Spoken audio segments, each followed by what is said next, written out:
वक्त दबे पांव गुजर जाता है और पता भी नहीं चलता है। ये देखिए, तहमीना बेटी का इंतकाल हुए 10 रोज हो गए और ऐसा लगता है कि कल की ही बात हो। जनाब, आप ठीक कह रहे हैं। सुना है खान साहब के एक भाई मुरादाबाद में रहते हैं। वो इस मैयत में क्यों नहीं आए? उन्हें खबर नहीं दी गई। क्या वजह हो सकती है? वो कांग्रेस के लीडर है। भारत छोड़ो तहरीक में शामिल होने की वजह से उन पर पाबंदी लगा दी गई है। वो शहर से बाहर नहीं जा सकते। अगर किसी तरह यहाँ आ भी जाते तो फौरन गिरफ्तार कर लिए जाते। इसलिए खान साहब ने उन्हें इत्तला नहीं की। ओहो, तो ये बात है। खान साहब, आप ड्यूटी कब ज्वाइन कर रहे हैं? आपने कुछ कहा? मैंने कहा आप ड्यूटी पर कब जा रहे हैं? जाऊंगा कल परसों तक। अब कहीं जाने का दिल नहीं करता। हौसला रखिए खान साहब। अगर अगर आप ही हिम्मत हार जाएंगे तो घर वालों का ख्याल कौन रखेगा? सलाम साहब। अरे मंगलो, क्या बात है? ऑफिस नहीं गए? वहीं से आ रहा हूँ, पांडे जी ने भेजा है। कल माइकल साहब का विजिट है ना, तो उन्होंने कहा कि जाके आपको खबर दे दूँ। पांडे जी से कहिएगा मैं कल ऑफिस आ रहा हूँ। परेशान होने की कोई जरूरत नहीं। ठीक है साहब, चलता हूँ।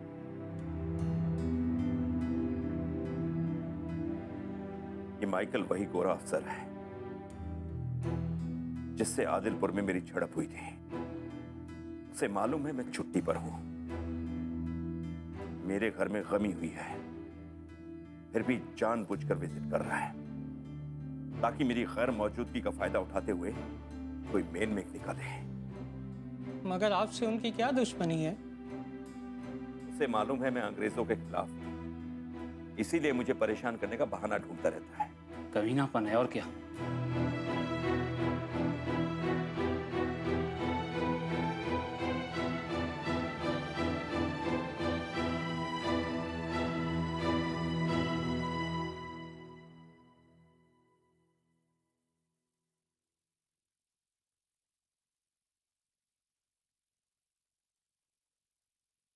मालकिन मालकिन मालकिन, अरे मंगलू, क्यों इतने घबराए हुए हो? बड़े साहब को पुलिस ले गई। क्या? पुलिस पकड़ के ले गई? क्या हुआ मंगलू भैया, ठीक से बताओ। आज अंग्रेज अफसर ने विजिट किया था। मुआयने के वक्त बड़े साहब में और अंग्रेज अफसर में न जाने किसी बात को लेकर कहा सुनी हो गई। बड़े साहब को अंग्रेज अफसर ने डेमफुल की गाली दी।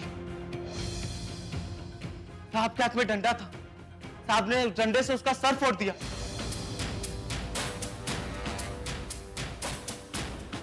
हाय अल्लाह, ये क्या हो गया? कहाँ है अब्बा? मैं उनके पास जाऊंगी। नहीं बीबी जी, आप कहाँ जाएंगी? हटो मंगलू भैया, मुझे जाने दो, हटो। नहीं बीबी जी, मैं आपका गुलाम हूँ, लेकिन आप कहाँ जाएंगी? साहब तो थाने में।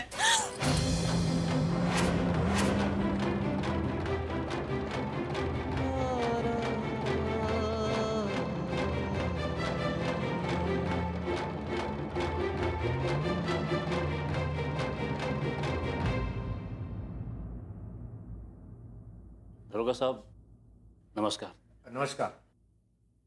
ये मजहर खान साहब की बेगम, ये उनकी बेटी, और मैं आपको जानता हूँ राय साहब, आप दयानंद कॉलेज के रिटायर्ड प्रोफेसर। जी शुक्रिया। दरोगा साहब, हम खान साहब की जमानत के लिए आए हैं। राय साहब, एफआईआर दर्ज हो चुकी है, जमानत तो नहीं हो सकती।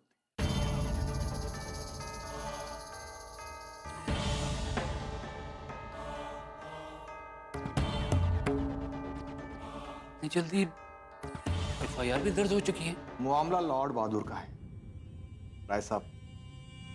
खान साहब बहुत ही जल्द तैश में आ जाते हैं। चंद रोज पहले हमने उन्हें पुलिस थाने बुलाकर समझाने की कोशिश की थी कि आप एक सरकारी मुलाजिम हैं, एहतियात बरतिए।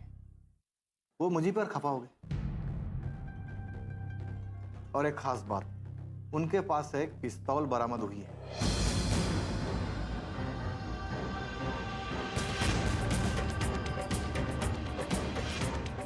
पिस्तौल? वो भी बिना लाइसेंस के। मामला बहुत ही संगीन है।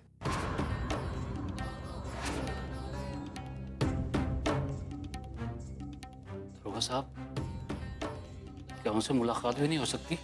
राय साहब, वो तो मैं करवा दूंगा। खान साहब अभी लॉकअप में है। दिलावर, इन्हें खान साहब से मिलवा दो, लेकिन जल्दी कीजिएगा। कहीं अंग्रेज बहादुर की विजिट हो गई तो मुसीबत आ जाएगी। जी अच्छा। चलिए चलिए।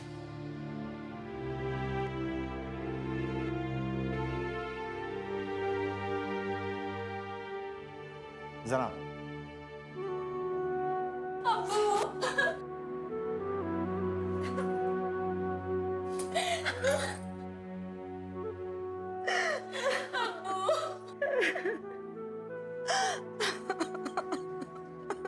राय साहब,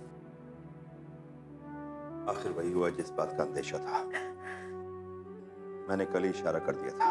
खान साहब, आप बिल्कुल फिक्र न करें, हम बड़े से बड़ा वकील करेंगे। मुझे अपनी नहीं, इन दोनों की फिक्र है। बेगम, हौसला रखो। अगर तुम हौसला हार गई तो फिर आलिया का क्या होगा? आप ही बताइए मैं क्या करूं? मेरा तो कलेजा फटा जा रहा है। बेगम, मेरी बात गौर से सुनो। अब तुम दोनों का यहां रुकना मुनासिब नहीं, इसलिए तुम आलिया को लेकर बड़े भाई साहब के पास मुरादाबाद चली जाओ। राय साहब तुम्हारी रवानगी का इंतजाम कर देंगे। आप कहें तो बड़े भाई साहब को टेलीग्राम कर दूं? नहीं राय साहब, बिल्कुल नहीं। वो यहां आते ही गिरफ्तार कर लिए जाएंगे, इसलिए जल्द से जल्द इन दोनों की रवानगी का इंतजाम कर दीजिए। मैं आपका बेहद शुक्रगुजार रहूंगा। खान साहब, आप मुझे शर्मिंदा कर रहे हैं। मैं खुद भाभी जी और आलिया बेटी को लेकर मुरादाबाद जाऊंगा। अब बिल्कुल फिक्र न करें। चलिए चलिए, अंग्रेज अफसर आ गया है। आइए आइए, मेरे पीछे आइए, आइए।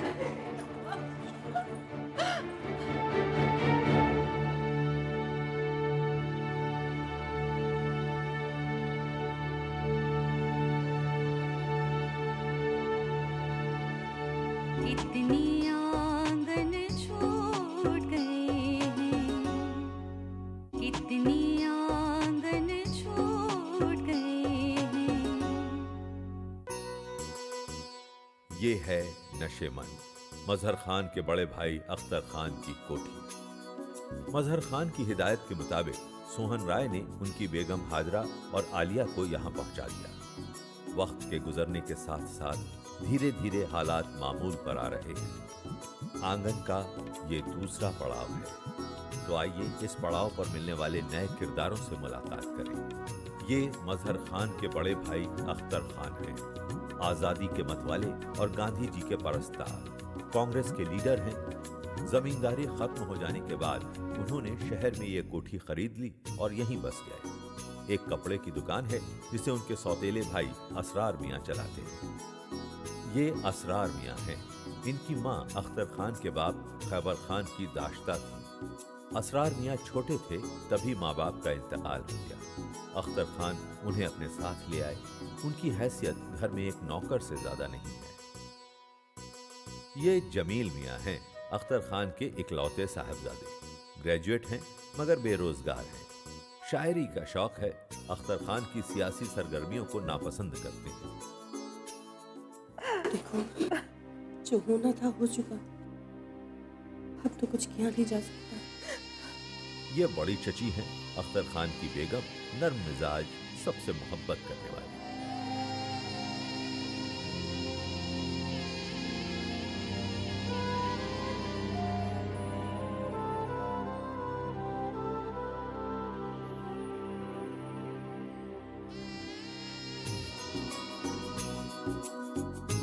ये छुट्टन है, घर का पुराना नौकर। ये शमीमा है उर्फ छम्मी, चंचल और बातूनी। ये अख्तर खान के मंझले भाई अनवर हुसैन की बेटी है। बचपन में ही माँ बाप का साया सर से उठ गया। अख्तर खान और बड़ी चची ने उसे औलाद की तरह पाला है। चुपके चुपके जमील से मोहब्बत करती है।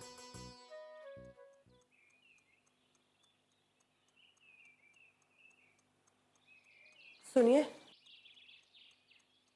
अरे छोटी दुल्हन, आओ बैठो।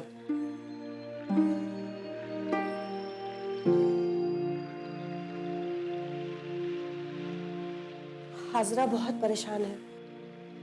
हमने तो इन्हें समझाने की बहुत कोशिश की। अब अल्लाह मियाँ हमारा इम्तिहान ले रहा है तो क्या कर सकते हैं। ऐसे में हमें साबित कदम रहने की जरूरत है। छोटी दुल्हन, तुम बिल्कुल परेशान मत हो, ना ही अपने आप को अकेला समझो। हम सब तुम्हारे साथ हैं और तुम्हारे गम में बराबर के शरीक हैं। मजहर खान मेरा छोटा भाई है, गोद में खिलाया उसे। मुझे फक्र है कि वो एक सच्चा वतन प्रस्त है। तुम फिक्र मत करो, ये घर भी तुम्हारा ही है। भाईजान, ये सब क्या हो गया है? न जाने किसकी नजर लग गई है हमारे घर को। पहले तहमीना चली गई हमें छोड़ के, और आलिया के अब्बू। तहमीना बेटी के जाने का बहुत दुख है मुझे। सफदर से मुझे ऐसी उम्मीद नहीं थी।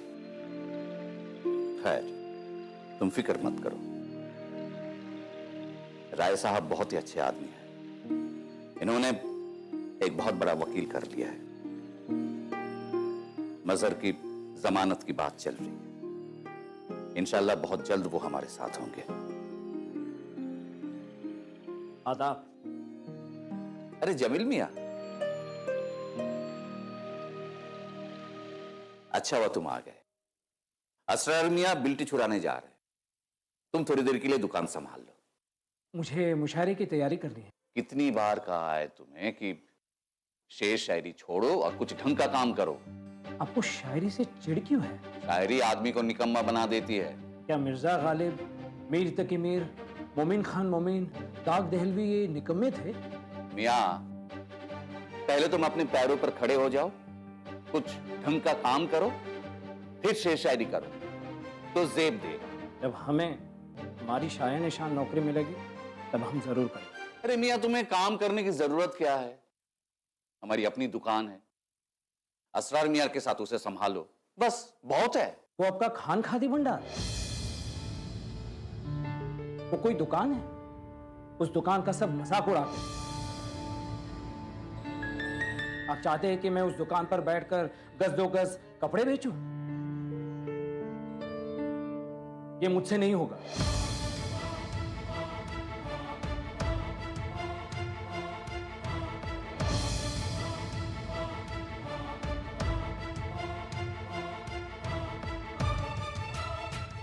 भाई साहब, असरार मियां, आज से जमील मियां का जेब खर्च बंद।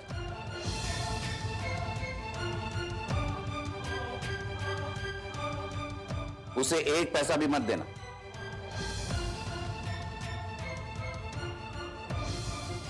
भाई साहब, आप नाराज ना हो। मैं दुकान पर जुम्मन को बिठाकर बिल्टी छुड़ाने चला जाऊंगा। ठीक है, जैसा तुम ठीक समझो।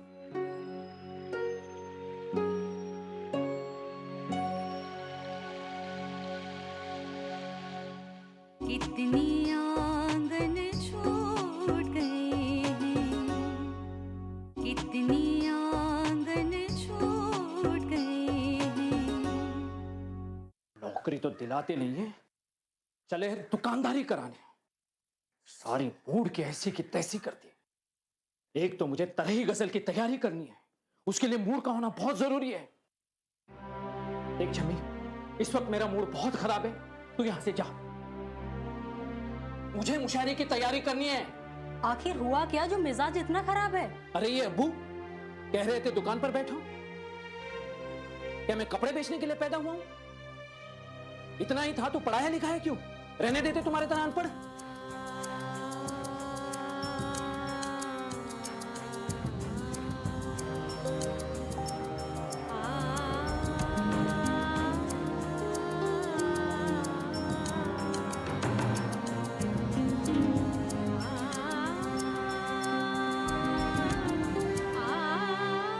छम्मी, कहाँ जा रही हो? सुनो तो, मेरा वो मतलब नहीं था। अच्छा हुआ जमील साहब जो आपने मुझे मेरी औकात बता दी कि मैं अनपढ़, जाहिल और गवार हूँ। मेरा मतलब ये नहीं था छम्मी। ये अनपढ़, जाहिल, गवार ही आपके वक्त पर काम आती है। छम्मी, तुम तो बुरा मान गई। मेरा वो मतलब नहीं था। छम्मी, सुनो तो। चली गई। आज का दिन ही मनहूस है।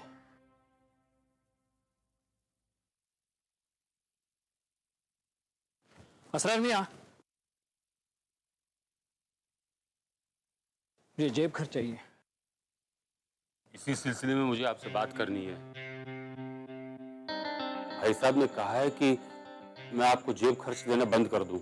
वो सब मैं नहीं जानता। मुझे मेरी जेब खर्च चाहिए, उसके अलावा मुझे 50 रुपए एक्स्ट्रा चाहिए। देखो मियाँ, मुझे गलत मत समझो। भाई साहब का हुक्म मुझे सर झुकाकर मान लेना है। असरार मियाँ, मुझे पैसे चाहिए। ठीक है जमील मियाँ, देखो मैं अपनी जिम्मेदारी पर आपको पैसे देता हूँ। आइए।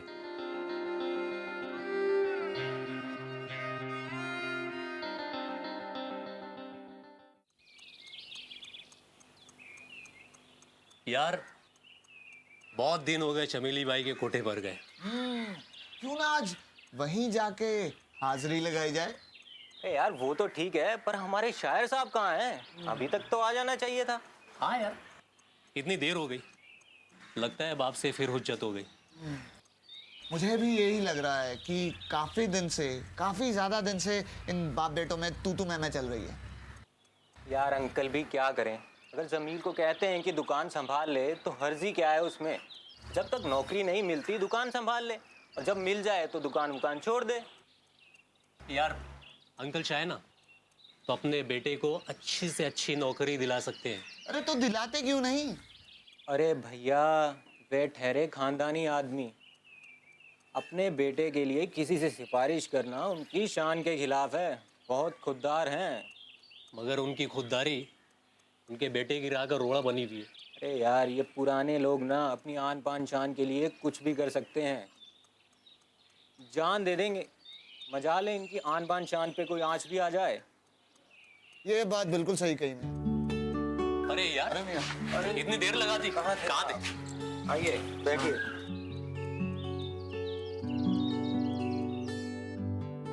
समझ गए थे हम। आज जरूर आपके अब्बू जान से आपकी कहा सुनी हुई होगी। अरे यार सांस तो लेने दो उसे, चाय तो पीने दो। चाचा चार चाय, खालिस दूध की। हाँ यार, तुम्हारा अंदाजा सही है। आज फिर अब्बू से मेरी बहस हो गई। मैंने भी सुना दिया जमकर। इसी बात से नाराज होकर उन्होंने जेब खर्च बंद कर दी मेरी। अरे यार, ये तो बहुत बुरा हुआ। यार हम लोगों ने आज चमेली बाई के कोठे पे जाने की सोची थी। अच्छा याद दिलाया। आज दिमाग बहुत खराब है।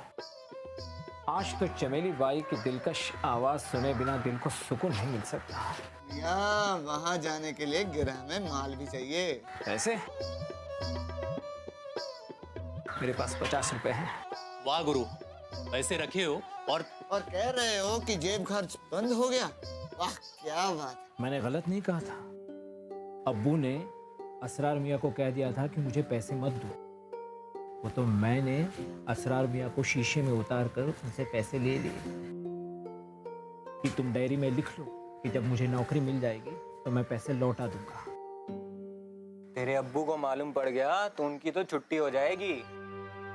मैं जानता हूँ कि उन्होंने अपनी जिम्मेदारी पर मुझे पैसे दिए हैं। खैर चलो, जो होगा देखा जाएगा। समझ में नहीं आता कि चमेली बाई तुम्हारी दीवानी है या तुम चमेली भाई के दीवाने। चमेली भाई इसकी दीवानी थोड़ी, इसकी गजलों की दीवानी है। चलो चलते हैं फिर। कितने हुए चाचा? लीजिए। अस्सलाम वालेकुम।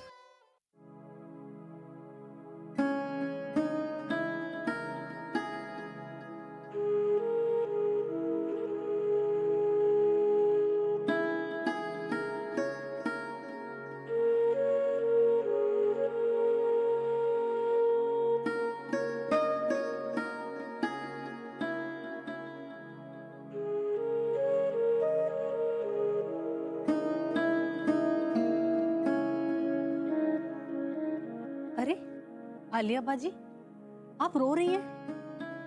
नहीं छब्बी, ऐसे ही। आलिया बाजी, मैं आपके दर्द को समझती हूँ, मगर आप इस तरह से रोती रहेंगी तो आपकी तबीयत खराब हो जाएगी। मैं क्या करूँ छब्बी? मीना बाजी का मासूम चेहरा मेरी आंखों के सामने घूमता रहता है, और ऊपर से अब्बा का ख्याल। पता नहीं कैसे उनके दिन रात जेल में कटते होंगे, वो क्या खाते होंगे, क्या पीते होंगे, कहाँ सोते होंगे। अब्बा को तो तब तक नींद नहीं आती जब तक कोई पंखा ना चलता रहे। अब जेल में कौन सा पंखा चलता होगा? अब्बा। चाचा कह रहे थे वहां कोई राय साहब हैं, उन्होंने किसी बड़े वकील से बात की है। मुझे पूरी उम्मीद है चाचा जल्द छूट जाएंगे। अल्लाह करे ऐसा ही हो। चलिए ना बाजी, कहीं घूम कर आते हैं। आप जब से आई हैं इसी कमरे में कैद हैं। आप अंदर रहेंगी तो आपकी तबीयत खराब हो जाएगी, थोड़ा बाहर घूमेंगे तो आपकी तबीयत भी बहल जाएगी। चलिए ना। जी नहीं चाहता छम्मी। अब चलो भी बाजी। अच्छा चलो। हाँ।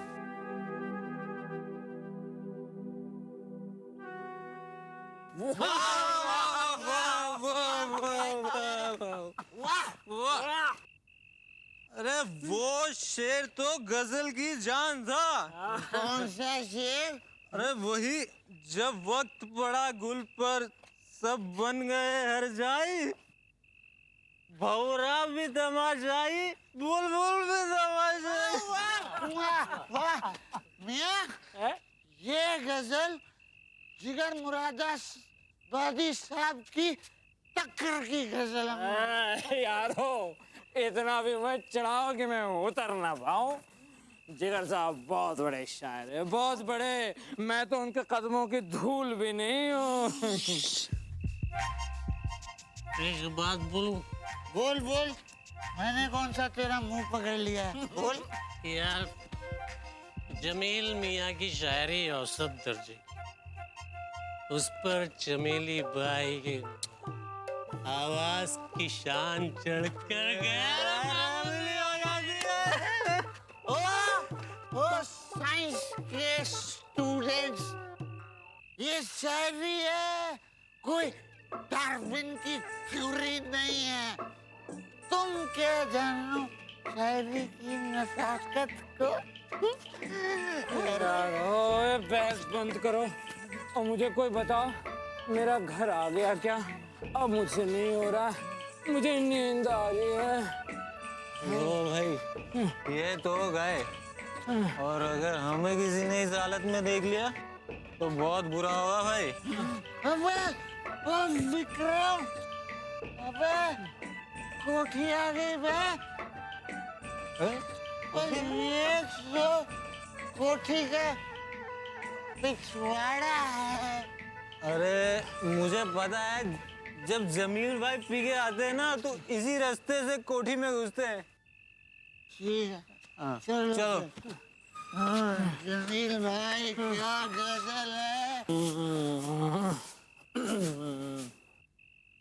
क्या मेरा घर आ गया? हाँ भाई आ गया। अब आप भी होश में आ जाइए। वो इनकी ना थोड़ी तबीयत खराब हो गई है। मालूम है मुझे, आप लोग बहुत अच्छी दोस्ती निभा रहे हैं। अर्ज किया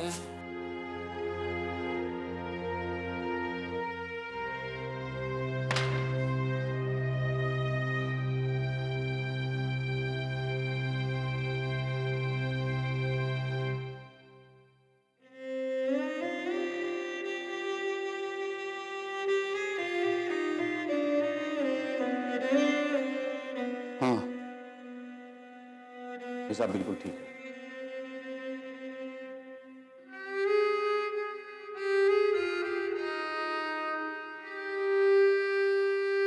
कुछ बोलना है? जी, वो जमील में आए थे दुकान पर जेब खर्ची के लिए। नहीं, उन्हें जेब खर्च नहीं दिया जाए। फिजूल खर्ची और आवारागर्दी के लिए हमारे पास कोई पैसा नहीं। भाई साहब, जवान बच्चा है, जेब खर्ची बंद कर देंगे तो कैसे होगा? मुलाजिमत मिलते ही खुद ब खुद ये सिलसिला बंद हो जाएगा। छुट्टन, जी मालिक। जरा जमील मियां को भेज दो। ठीक है मालिक। भाई साहब, वो अंग्रेजी पढ़े हुए हैं, दुकान पर कैसे बैठेंगे? क्यों नहीं बैठ सकते? अंग्रेजी पढ़ने वाले कारोबार नहीं करते? आदाब बाबू। आदाब। कल तुम जेब खर्च लेने के लिए दुकान पर गए थे?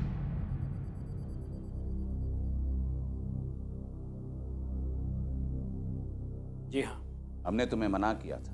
हमने असरार मियाँ से कहा था कि पैसों का हिसाब रखें, ये हम पर कर्ज रहेगा। मुलाजिमत मिलते ही ये कर्ज हम लौटा देंगे। तुम्हें बेटा कहते हुए हमें शर्म आती है। शर्म तो हमें भी बहुत आती है अब्बू, जब लोग हमें कहते हैं इतने बड़े लीडर हैं तुम्हारे अब्बू और तुम्हें एक मुलाजिमत नहीं दिलवा सकते। तुम्हें मुलाजिमत अपनी सलाहियत और काबिलियत से हासिल करनी होगी। मैं तुम्हारी सिफारिश करके एक गलत मिसाल कायम नहीं करना चाहता हूँ। ठीक है, अब मैं जो कुछ भी करूँगा अपने बल पर करूँगा। अलबत्ता मुझे मेरा जेब खर्च चाहिए, क्योंकि मैं आपका बेटा हूँ और ये मेरा हक है।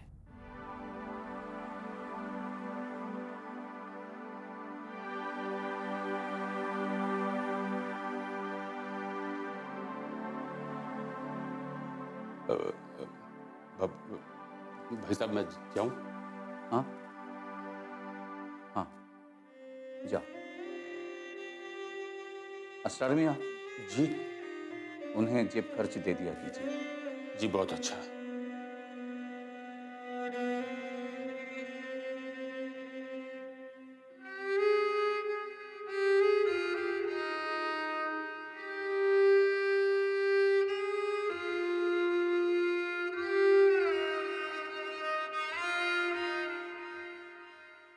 कितनी आंगन छूट गए हैं, कितनी आंगन छूट गए हैं।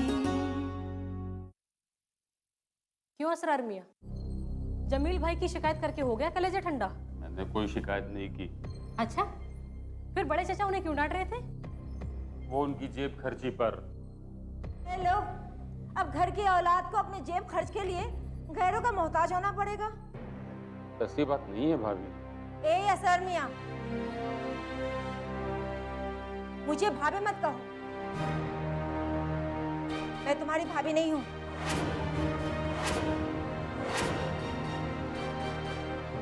रहने दो छोटी दुल्हन, ये तो वही करते हैं जो जमील मियां के अब्बू कहते हैं। असरार मियां, आप जाइए। मगर भाभी, भाई साहब के काम तो यही भरते हैं ना। अम्मी, आपको असरार मियाँ से क्या कद है? बिला वजह उन्हें इतना कुछ सुना दिया आपने। अरे, कद की भी अच्छी बात कही। तुम जानती भी हो, ये असरार मियाँ की वजह से सारे मुरादाबाद में हमारे खानदान पर लोग उंगलियां उठाते हैं, समझी? क्यों उंगलियां उठाते हैं लोग? आखिर असरार मियाँ ने किसी का क्या बिगाड़ा है? लो, और सुन लो। अरे बिट्टू, तुम ना कुछ भी नहीं जानती। ये जो असरार मियाँ है ना, तुम्हारे दादा की नाजायज औलाद है।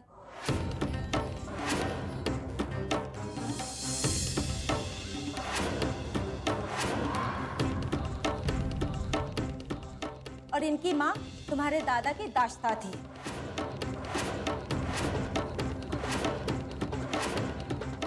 माँ के गुजर जाने के बाद ये पूरे गांव में धूल फाकते फिर रहे थे।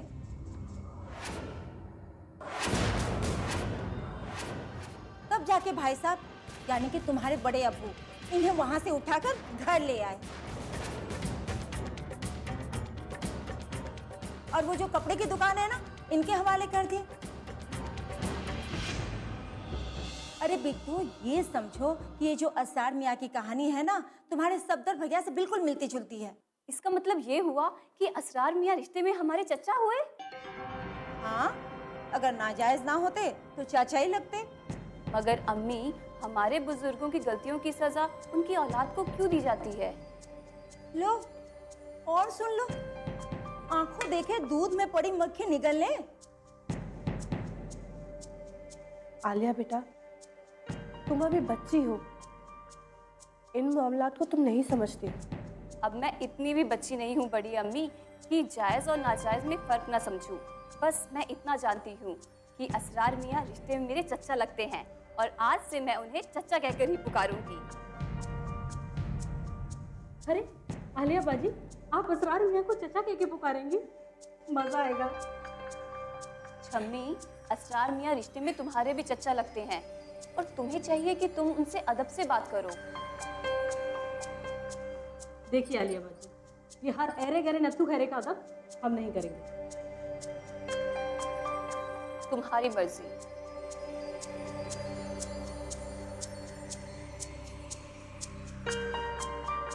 मैं तो उन्हें चाचू ही कहूंगी।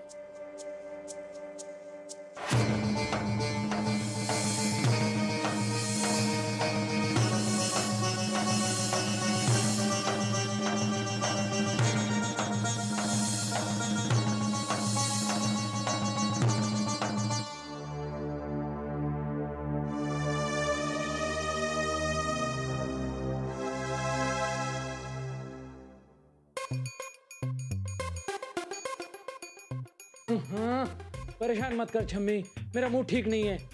हम आपका मिजाज ठीक करने ही तो आए हैं। हाँ, पड़ा रहने दो हमें। नहीं, हमें रात के मुशायरे वाली गजल सुनाइए। मूड नहीं है। अरे वाह, जब आप चाहते हैं तो पूरी पूरी गजल सुनाते हैं, और अब मैं खुद सुनना चाहती हूँ तो आप मना कर रहे हैं। मैं कहती हूँ, ये असरार मियाँ होते कौन है आपकी शिकायत करने वाले? उनका कोई कसूर नहीं है। अब्बा को मेरी शायरी से चिढ़ है। वो चाहते हैं मैं भी उनकी तरह सियासत में हिस्सा लूं और आज़ादी के नारे लगाऊं, और मुझे सियासत से चिढ़ है। मैं तो सिर्फ शायरी करना चाहता हूं। देखना, एक दिन मैं भी बहुत बड़ा शायर बन के दिखाऊंगा। एक बात पूछूं? पूछो। आप रात फिर से शराब पी कर आए थे ना? अरे, दोस्तों के दरमियान थोड़ी सी शराब पी लेता हूं। जानती हो, शराब के बगैर शायरी में जान नहीं आती। जितने बड़े बड़े शायर गुजरे हैं, गालिब से लेके दाग तक, उन्होंने शराब पी है। जमील भाईजान, आप गालिब और दाग नहीं हैं। वादा कीजिए कि आप आइंदा से शराब को हाथ भी नहीं लगाएंगे। अरे वाह, तुम तो बड़ी समझदारी की बात करने लगी हो। आलिया की सोहबत का असर मालूम होता है।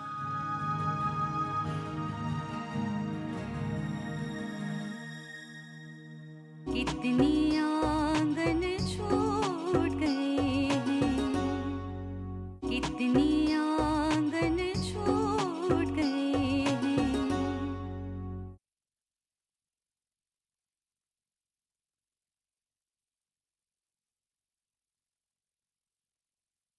बड़े मालिक, जनाब हामिद बेग और अशोक पांडे जी बैठक में आपका इंतजार कर रहे हैं। उन्हें बिठाओ, हम अभी आ रहे हैं। जी मालिक।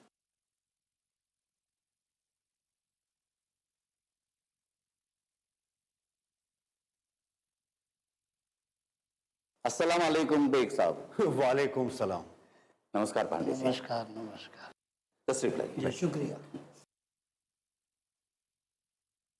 कहिए बेग साहब, दिल्ली से कब वापस आए? कैसी रहेगी मीटिंग? कल शाम को ही आ गया था।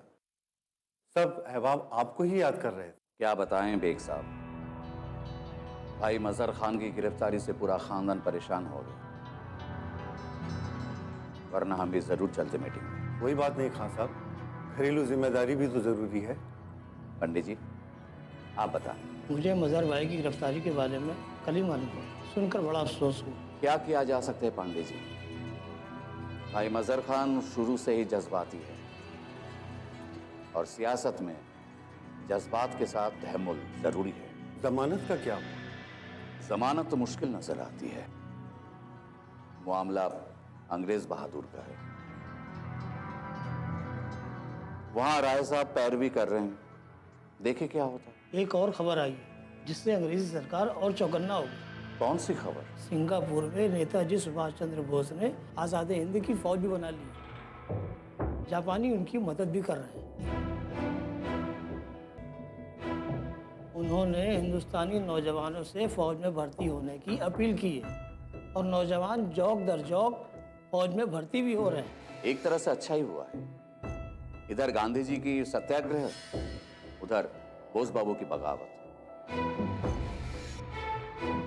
अंग्रेजों पर दोहरा दबाव पड़ेगा। वो तो है, मगर अंग्रेज इतनी जल्दी हार मानने वाले नहीं। हमें अपनी आज़ादी की तहरीक को और तेज करना पड़ेगा।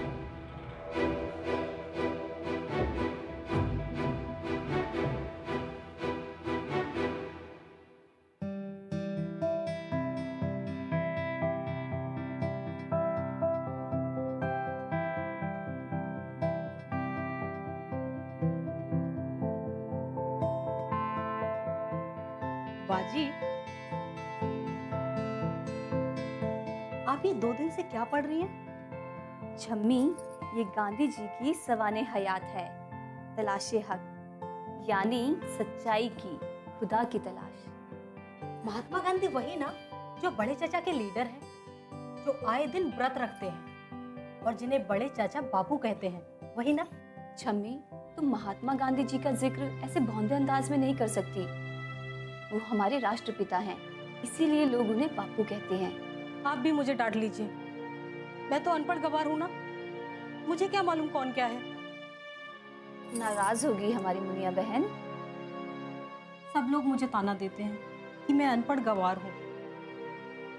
तुम पढ़ना चाहती हो? अब क्या पढ़ूंगी? इतनी बड़ी होकर मदरसा जाऊंगी, लोग हंसेंगे। तुम्हें मदरसा जाने को कौन कहता है? तो फिर कैसे पढ़ूंगी? मैं पढ़ाऊंगी। आप?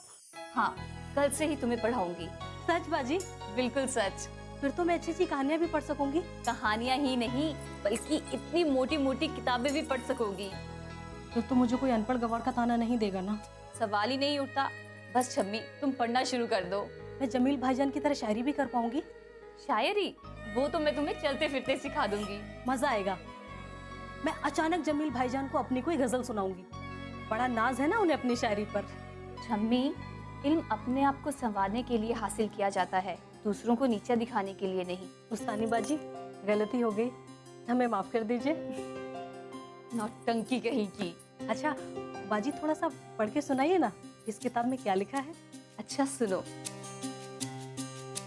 महात्मा गांधी जी ने ये लिखा है, दिल की सच्ची और पाक आरज़ू हमेशा पूरी होती है। गरीबों की खिदमत करने की मुझे हमेशा आरज़ू रही है। इसकी बदौलत मैं उनमें मिलजुल कर रहा।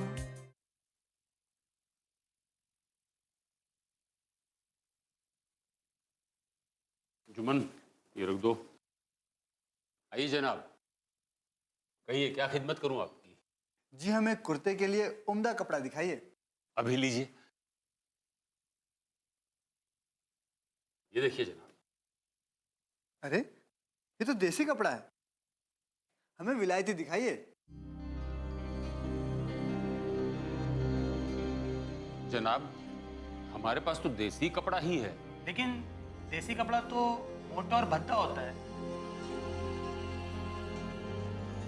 इसमें विलायती कपड़े जैसी फिनिशिंग नहीं होती। मगर देसी कपड़ा टिकाऊ और मजबूत होता है। अरे, इसमें क्या खास बात है?